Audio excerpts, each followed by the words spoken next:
Alright guys, so recently I had actually two good games on studs, STUDZIANKI, and both were in the T100LT. This is one of those two, and I'm going to be showing you how not to start off on this map. Don't hit this dead tank over here that Wargaming decided to throw onto the map. This is the first time I've ever done this, and it, of course, costs me the first time I do it. We get whacked by the Gorilla 15 for 665 in the face, and it is what it is, man, right? Everyone makes mistakes, but this is a pretty big one, and a third of my HP is already gone. Luckily, the Gorilla kind of low rolls, and yeah, here we are. So I spot the 277 here. I kind of missed that shot. The E50M also gets lit, and we are getting the spotting for that. And this is why I like coming to the south at the beginning of any game on studs, really. But especially when you're in a really fast tank like the T100LT, right? Like there are some other light tanks you won't get here quite as fast, but the T100LT has insane mobility, right? Obviously not as good as the EBR 105 or EBR 90. Links, you know, all the wheelies really, with maybe the exception of the Hotchkiss. I think the Hotchkiss is still probably a little faster than the T100LT, but the T100LT is a fast tank. Now, what ends up happening on studs is as soon as you win the south side of the map, pretty much you have full access to the middle ridge line here, or dip, or whatever you want to call this, right? Ravine, you know. So when that happens, what you want to do is bring your light tank from either side. You can do this, but I noticed that this bush line, so like when you're pushing west to east, it works a little bit better. You use this bush line, but from east to west, you can use this one here or this one. This one's really hard to get into unless you're in like something like even 90. This one works perfect because, again, when you're going west to east, you have this little bit of grass here that keeps you hidden from anyone over here. And then you also have a long line of bushes that keeps you hidden from anyone like in here. The only thing you got to be aware of is if anybody is sitting like in this area right here, because obviously there's no bushes there, they will spot you like that, right? So you poke up like this and you'll spot people, like you spot all these people over here. Now before they changed studs, this whole middle area, before they changed that middle area, this worked even better because you had all these guys that would just sit here in the corner, and you can get more spotting because other people would start pushing this way. But that's basically what you want to do. You want to pull up, and you can easily spot people that are retreating here. You can spot people on this ridge line here. You know, a lot of tank destroyers like to poke this. So there we go, like bang, Leopard 1 is spotted again. And this is all CVS, guys, right? This is why I put this here for you now. I have the CVS in the scouting slot, bounty optics, bounty, low noise exhaust. And when you run CVS in the scouting slot, you get even more of a reduction to people on the move and people behind foliage, right? And that's why it's so important. So we're trying to take a snapshot of the E50M there. We are getting spotting though, and it looks like I guess it's the STRV or TVP or somebody like that that took a shot behind me. And they're able to, I'm going to actually assume, I think it was a TVP, but just based on the damage he did. But he's able to get a shot into the E50M there, and now we're spotting the Gorilla as well. And even if we're not getting spotting damage, it's giving the team information so they now know where the Gorilla is, because that was an initial spot, right?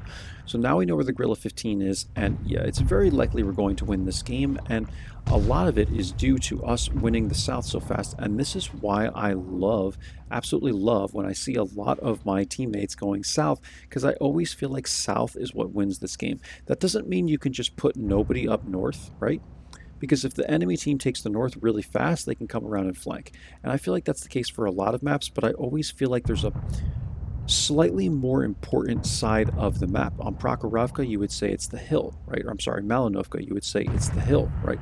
On Prokhorovka, you would say it's most likely the western portion of the map, or the portion of the map that has all the bushes, right? I believe it's west. And then on something like Westfield, I would say that the mediums, like that side of the map, is actually more vital, right? Because a lot of times the heavies are just sitting there clashing for quite some time, right? Trying to take a snapshot of the Gorilla here, I missed. And if you can win that side of the map, then you can flank all the way around, and you have the hill, and you can flank the heavies, right? So It really just depends, but it doesn't mean you can leave one side of the map wide open, right? Understand what I'm saying. Don't mix my words up here. I'm saying I feel like there are slightly more important sides of, a lot of maps in the game, but again, does not mean that you can just leave one side of the map wide open because that will lead to a very quick flanking by the enemy team, right? So we're trying to take a shot at the Leo 1 here. The T100 LT, I'm telling you, the gun trolled me this game a little bit. It almost never does this. The dispersion is actually bad on the T100 LT though, so at least it kind of makes sense. But like, see when I take the shot at the mouse, and I know the mouse is a huge tank, but we take the shot at the mouse there, and this gun snaps so freaking well. See like how these two shots just go in, and I'm pulling up, I'm just like moving the turret and bang, moving the turret and bang. And then I think this one, that one almost went in as well. But this thing just has ridiculous snapping power, I'm going to call it. It's like a damn snapping turtle. That's what the tank can do, right? It just snaps. It snaps and snaps and snaps. It's so good at doing that, man. You can just move the turret and shoot, move the turret and shoot. And that's why I absolutely love the T100 LT, because it's just so good at pulling up and taking those super, super quick shots. And it's also just a very fast tank, right? I just completely missed the shot on E50M here. We just were like a little bit up too high, I think, with the reticle. But is what it is. Just waiting to get another shot into this AMX, looking for the side of his turret. And I think we're able to just get it right here. We get it there, 360. That's a very high roll for the T100 LT. And we're at 968 damage, 2816 assists. So we're doing pretty well. But I would like to, and look at that shot, man. Like into the cap. Like this thing is just ridiculously accurate. Sometimes it's wild, given that it has 0.4 dispersion with my current setup, right? I can get it down to like 0.36 when I run my other setup, which is like bounty vents and rammer and the aim improvement thing. And yeah, I mean, obviously it will improve, but with this setup and being that we're on studs, I'm obviously going to be running my scouting setup. And now we almost get ourselves into trouble here. With the 277 being here, I barely have enough room to stay safe. And luckily, we do spot the STRV 103B, and someone is able to help us there. It was our Gorilla 15. Otherwise, this STRV could have whacked me here. And now I'm just sitting here because the 277 is right here. And like, we're just about proxying each other. Like he spotted me as I was coming through. It was very close to a proxy, but I think he just spotted me around the bushes regardless, even if it wasn't proxy. And now the EBR 105 is starting to get aggressive here, and I would like to try and join him. But I think the WZ 132 ended up being in this bush line, so we were kind of being outspotted at that time. This game gets really good, man. Like, there's a lot to talk about in this game. But, again, we're doing a little bit more damage, a little bit more spotting, and we're just slowly working our way up to, having a really, really massive game here. I'm going to take this shot at the Badger, and I'm spotted, right? So, luckily, we bounced the 277 there. The T100 LT can do this from time to time, especially if you're, like, pulling back. You can take... Sometimes you can take shots at the very edge of the tracks here or whatever, and it just bounces, man. It's just the way the tank is designed. But I'm thinking at this point it's very, very likely that the WZ132 is sitting like right in this area right here. Like maybe F square, I'm sorry, like E square, E0-ish, like over there. And so we're taking shots here and we're getting spotted, and we just have to be patient, right? We got to continue to be patient, kind of let people continue pushing up here, see if we can get some shots in the 277, see if some people can maybe eliminate the 277, help us from the back, right? And it looks like our EBR 105 just went down there to the 277, and like, I just don't want to make this play. I don't want to sit here and try and like go after the WZ or try and poke and try and spot him, right? Like if he's sitting in the bushes, you're never going to outspot him, unless we make a run like this, and then the 277 has shots, Badger probably has shots, and whatever. So, like, you just have to be patient. You see how people are clicking, like Gorilla's clicking, like, light tank over here, can you go spot him? And I'm like, no, you have to be willing just to tell people no, or just, like, not say anything, right? WZ, like, I'm well aware of this, man. I'm a decent player. I know, like, where people are most of the time, just based on sixth sense going off, and like I just know these things, right? And even before, when we took a shot at the Badger, it's like the 277 is there, but he blind fired me, T100 EBR says. And then the TVP even says, how do we throw this? And I'm like, dude, this game is not over yet. Are you kidding me? And so, like, you guys just have to ignore the chat, man. Like, I get so bothered by people that just keep, like, throwing stuff in the chat, saying that we threw this game. Like, the game is not even close to over yet. EBR 105 is trying to give me information. Gorilla's getting impatient. He's clicking, and, like, you know, he might not even be trying to be rude. He's just, like, giving information, like, hey, like, this guy's here. But you know, I'm a patient player, right? So I know what I need to do. E50M, it gets spotted over here, and we're able to go after him. I just use my HP to do that. I'm going to eliminate him as a threat, and then I'm going to try and take a different angle. And this is what you can do in a tank like the T100LT, like any light tank, but this thing is just so good at being versatile, right? You know, you can do damage, right? You can swing past people with your mobility, right? You have insane concealment as well, so you can use concealment to your advantage. You even have, again, like some DPM. It's just like ridiculous how versatile this tank is.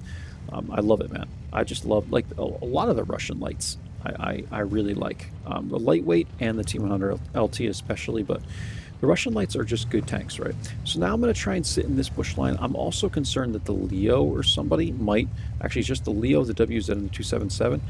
I'm trying to figure out what this Leo 1 is doing, and also if the WZ moves, because he can move, these guys probably won't spot him if he just goes like that.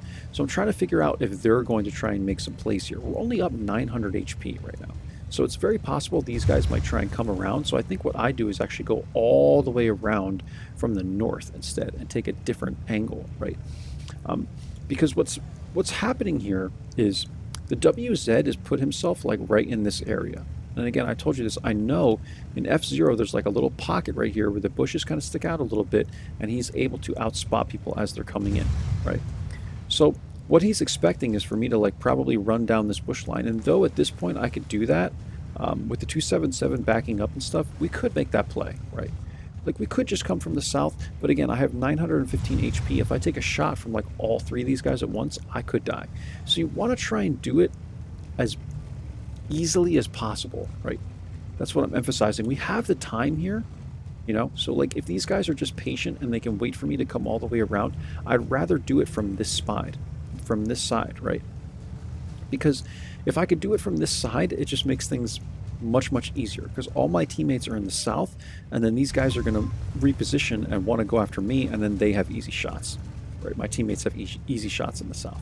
So, man, it's like a word scramble trying to get all this out to explain to you guys why I'm making this play, right? But this is really why I'm doing it, right? And then we're kind of, I don't know if it was us that actually got the spot on the 277. I don't think, because he was right at the edge there. It's probably he was probably proxied by the IS-7 or 103B, right? But I have the Leo here now.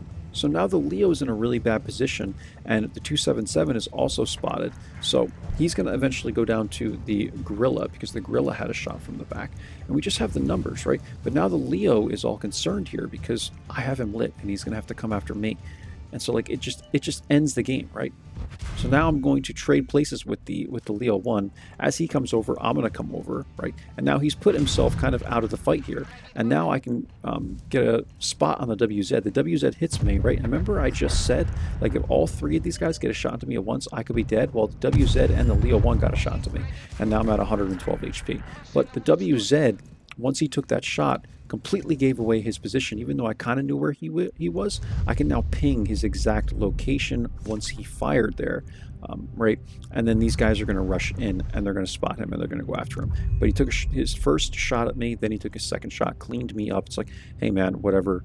Once you take a shot and you're that close to me, you're going to break camo anyway, and you're screwed. So you might as well take the shot, right? And he takes the shot, and I think that was a good play on his part to take one shot at me, take another one, right? And get the cleanup kill. But when he takes this shot right here, his camo breaks, I have CVS, and we spot him. And then Gorilla 15 and TVP come in, and that's the game, right? So all in all, again, we could have went this way, right? I'm not saying we couldn't have gone that way. It's just it made it a lot easier when we came over this way, because we spotted the Leo and pretty much took him out of the game, right? Because he came up and over to try and go after me. I'm now trading places with him. I'm coming over the ridge line so that he now can't get a shot onto me, right? because I don't want to dance around with him over here in the north where nobody can help me, right? There's a ridge line here. No one's going to have shots. So I'm just going to come back up and over, and then if he goes over, then he's just taking himself out of the game. He then has to poke back up on the ridge line where people have shots at him, right? So this is why approaching from the north and just using the map made it easier, and I wanted to explain that to you guys. Like, always look at the map. Look at what you have, look at what you can work with, look at who your teammates are, and look at the weaknesses of the enemy team, you know? And that's what I did here. So we ended with visible 5462 spotting, 2615 damage, but there was a little bit more in the M plates, so I'm going to include the M plates in this game. 6458 spotting, 2615 damage. I think it was just spotting, right? A little blind spotting. And what is this, man? Over 9,000 combined, if I'm not mistaken, or very, very close to 9,000 combined. And yeah, man, it was just a really, really, really good game. 6,400, yeah, it is. It's 9,000 and some change, guys, right? First class game. Yeah, pretty insane. Almost 1,200 base experience, and we had a good team. So, like, when you have a good team, it also makes things a lot easier when you play lights. And the WZ, he did very well. 2856 damage, probably a good amount of spotting as well. I forgot to take a look at that, but yeah, we had a good team, man. We had guys that were patient. They stayed alive. Couple people a little bit impatient, but most of the team was patient. They stayed alive, waited for me to come around, and we made it work. But again, do not be influenced by people that are, you know, going crazy in the chat, guys. I'm not saying anyone went crazy in the chat here. The TVP was like, how do we throw this or whatever. He said something like that, but it still wasn't that bad compared to what I'm used to. But like, just don't listen to the chat, man. Some people turn the chat off. I don't want to turn the chat off because I'd find it sometimes to be rare. It's actually rare. Okay. Rarely do I find it to be helpful, but sometimes it is helpful because people will say like, this person is here, and they'll ping or whatever. Or they can even give out like HP numbers if you were out of render range, you know, stuff like that. So I do find it to be somewhat useful. So just keep that in mind, guys, when you turn off the chat. Every now and then you might lose some helpful information from the team when they actually do decide to put helpful information in there. But 90% of the time, it's just people shitting on each other, to be honest. Like, this community is that's just the way this community is. It's a rough community. I don't know how else to phrase it. Yeah, you have some good players that are willing to help out, but like, a lot of people are just very toxic in this community. But anyway, if you guys have any questions, leave them down below. Anything I missed or whatever, you know, feel free to leave the comments down below. But I think I played it pretty well. I don't think I could have done anything really that different. We had a lot of damage. We had a lot of spotting. We took our time. We used the time. We used the map. So use the clock, guys. Use the map. Use your teammates. Like, if you have teammates that are very good with sniping, like if you have an STRV, let him sit in the back and do the spotting. If you have a tank that's more aggressive, ask him, hey man, can you just use your armor just to get a spot on this guy so I have information on this guy, and then, you know, loop back around or whatever. You know, try and use your team to your advantage. Use everything you can to your advantage. Just like with the tank itself, even use the mobility, use the concealment. And I always tell you guys this, when you play as a light tank, you have everything. You know, especially with the T100 LT, you have mobility, you have concealment, you have decent DPM, you have a decent gun, right? You have a snappy gun. Use it all, guys. Anyway, that's it. Hope you enjoyed. I don't want to ramble on anymore. Catch you for the next one. Take care until then. Bye-bye.